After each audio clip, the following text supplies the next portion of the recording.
제1회 변호사 시험 민법 제2법 문제입니다. 다음 설명 중 옳지 않은 것을 고르는 문제인데요. 다툼이 있는 경우에는 판례에 의합니다.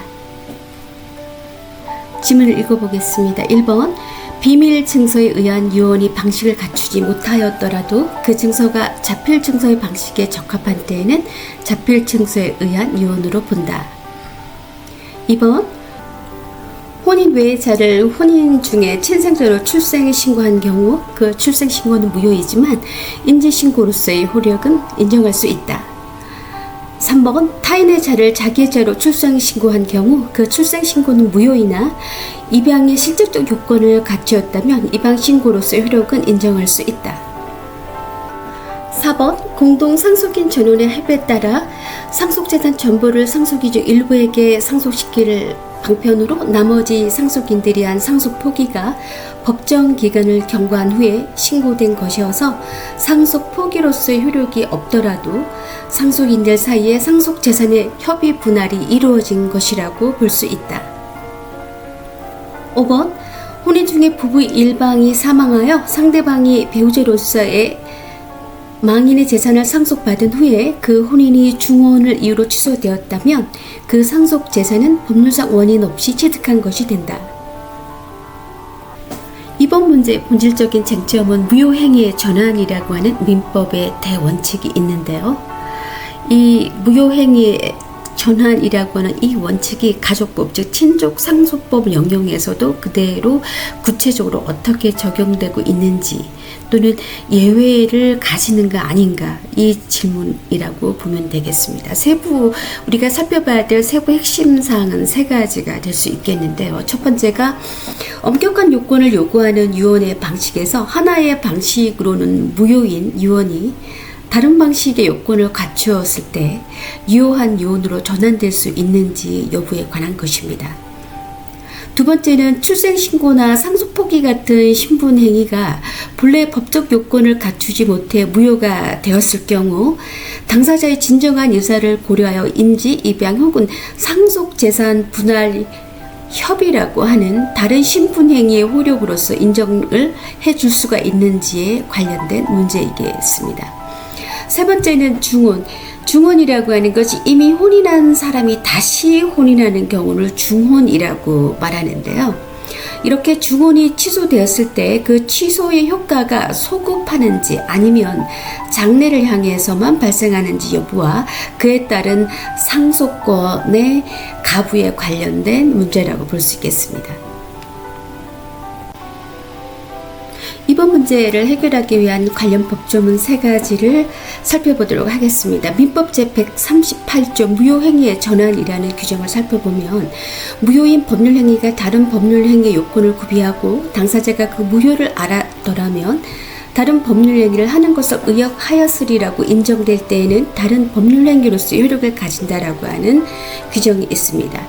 또한 민법 제1071조 비밀증서 유언의 전환이라는 규정을 살펴보면 비밀 증서에 의한 유언이 그 방식을 구비하지 못하였으나 그 증서가 자필 증서의 방식에 적합한 때에는 자필 증서에 의한 유언으로 본다라고 규정하고 있습니다. 마지막으로 민법 제824조 혼인 취소 효력을 이 규정을 살펴보면 혼인의 취소는 그 효력에 소급하지 아니한다라고 소급 불가의 원칙을 취하고 있습니다.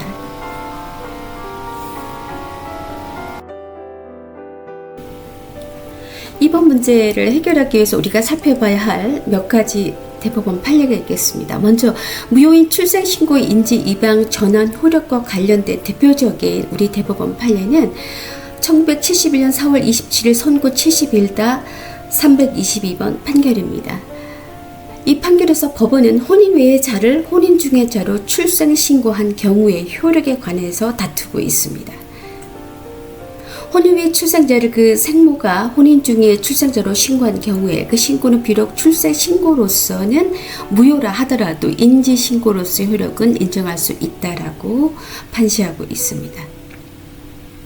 아울러 1977년 7월 26일 전원 합의체 판결이죠. 판결 75-1594번 판결에서 법원은 타인의 자를 자기의 자로 출생 신고를 한 경우 입양의 효력 유무에 관해서 다투었습니다.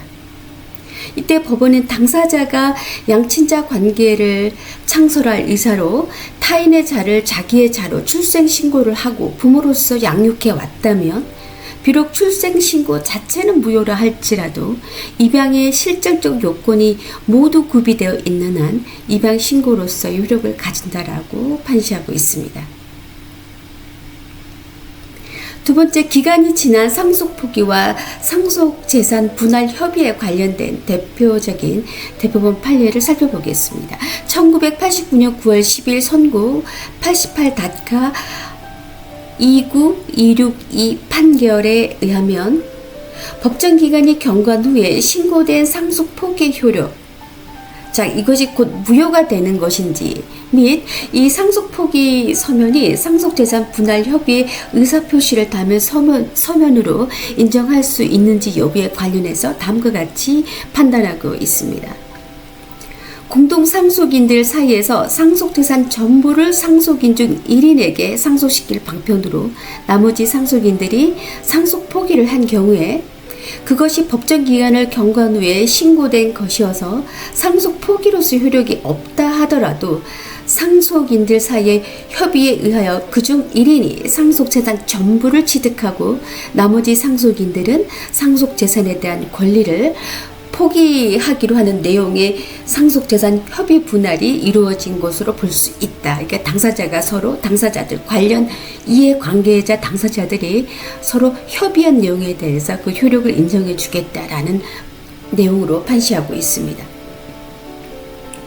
세 번째로 중원 취소 효력 범위와 상속과 관련해서 대법원은 1996년 12월 23일 선고 95-483-28 판결에서 다음과 같이 판시하고 있습니다. 중원을 이유로 혼인이 취소된 경우에 우리는 혼인을 한 번만 할 수 있잖아요. 그죠? 이 경우 혼인 중에 사망한 배우자의 재산에 대한 상속권이 소멸하는지 여부에 관해서 법원은 이렇게 판단하고 있습니다. 민법 제824조에 의하면 혼인 취소의 효력은 소급하지 아니하므로 취소 전에 혼인 중에 부부 일방이 사망하여 상대방의 배우자로서의 망인의 재산을 상속받은 후 그 혼인이 취소되었다 하더라도 상속이 무효로 되거나 상속권이 소멸한다고 볼 수 없다. 즉 상속받은 재산 유효하게 전 부인이 취득한다라고 판시하고 있습니다. 우리가 지금까지 살펴본 관련 조문 또는 대법원 판례를 기준으로 해서 해당 지문들을 살펴보도록 하겠습니다. 첫 번째 지문이 비밀 증서에 의한 유언의 방식을 갖추지 못하였더라도 그 증서가 자필 증서의 방식에 적합한 때에는 자필 증서에 의한 유언으로 본다. 이 지문은 옳은 지문입니다. 원래 유언은 민법이 정한 요건을 엄격하게 맞춰서 해야 하나라도 흠결이 있으면 무효가 되는 것을 원칙으로 하고 있습니다. 하지만 우리 민법은 제107조를 통해 특별한 예외를 두고 있습니다. 비밀증서 유언으로서는 실패했더라도 만약 유언자가 본문 전체를 직접 쓰고 날짜의 주소 이름을 적고 도장까지 찍었다면 그 가치를 인정하여 자필 증서의 유언으로서 효력이 있는 것으로 전환해 주고 있습니다.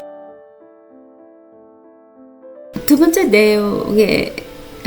지문의 내용을 살펴보면 혼인 외자를 혼인 중에 친생자로 출생 신고한 경우 그 출생 신고는 무효이지만 인지 신고로서 효력을 인정할 수 있다라고 기술하고 있습니다.